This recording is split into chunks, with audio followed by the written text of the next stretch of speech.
नमस्कार दोस्तों, आज मैं आपको एडशॉप ई रिटेल लिमिटेड के बोनस इशू के बारे में बताऊंगा और मैं ये भी बताऊंगा इन्वेस्टर्स को बोनस इशू से क्या एडवांटेज है और क्या डिसएडवांटेजेस हैं। इसलिए आपका इस वीडियो को पूरा देखना बहुत ज़रूरी है और अगर आपने अभी तक मेरे चैनल को सब्सक्राइब नहीं किया है तो इसे तुरंत सब्सक्राइब करें। इस कंपनी ने 18 नवंबर 2021 को ही अपने बोर्ड ऑफ डायरेक्टर्स की मीटिंग में बोनस इशू को अप्रूव कर दिया था।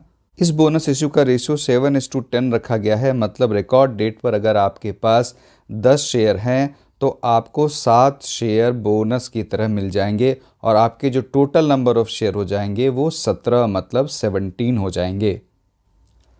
इस बोनस इशू के लिए कंपनी अपने ऑथराइज शेयर कैपिटल को 11 करोड़ 50 लाख से बढ़ाकर 22 करोड़ 50 लाख रुपीस करने वाली है।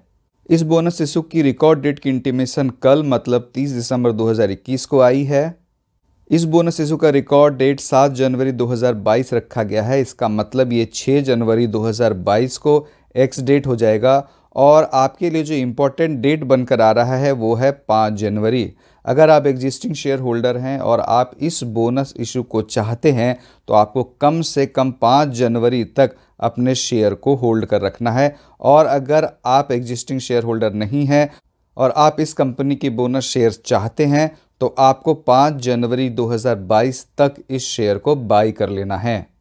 बोनस इशू के बाद कंपनी के शेयर प्राइस में एडजस्टमेंट होता है और इसका एडजस्टमेंट कंपनी इस तरह से करती है कि total value of shares before the bonus issue उसको डिवाइड कर देती है न्यू नंबर ऑफ शेयर से। इस केस में अगर आपके पास बोनस से पहले 10 शेयर हैं तो बोनस इशू के बाद आपके पास वो 17 शेयर हो जाएंगे। आपको एक्स बोनस प्राइस निकालने के लिए 5 तारीख के क्लोजिंग के प्राइस, मान लीजिए 5 तारीख का क्लोजिंग का प्राइस एक्स है तो आपको इसको मल्टीप्लाई कर देना है 10/17 से। ये जो बनकर आएगा यही एक्स बोनस प्राइस होगा। कंपनी अगर अपने फंड्स की अवेलेबिलिटी नहीं होने के कारण डिविडेंड नहीं पे कर पाती है तो कंपनी शेयर होल्डर्स को रिवॉर्ड देने के लिए बोनस इशू करती है। ये तो हो गई इस बोनस इशू से रिलेटेड बात। अब चलिए मैं आपको बताता हूं कि इस बोनस इशू से आपको क्या फ़ायदा होगा। तो पहला फ़ायदा तो ये है, ये टैक्सेबल नहीं है, ये टैक्स फ्री है।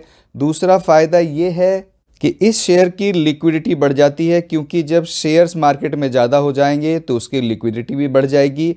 और तीसरा फ़ायदा ये है कि अगर कोई भी कंपनी आपको रिवॉर्ड दे रही है तो आपको उस कंपनी के लिए कॉन्फिडेंस बढ़ जाता है और आपको उस कंपनी पर ज़्यादा भरोसा हो जाता है।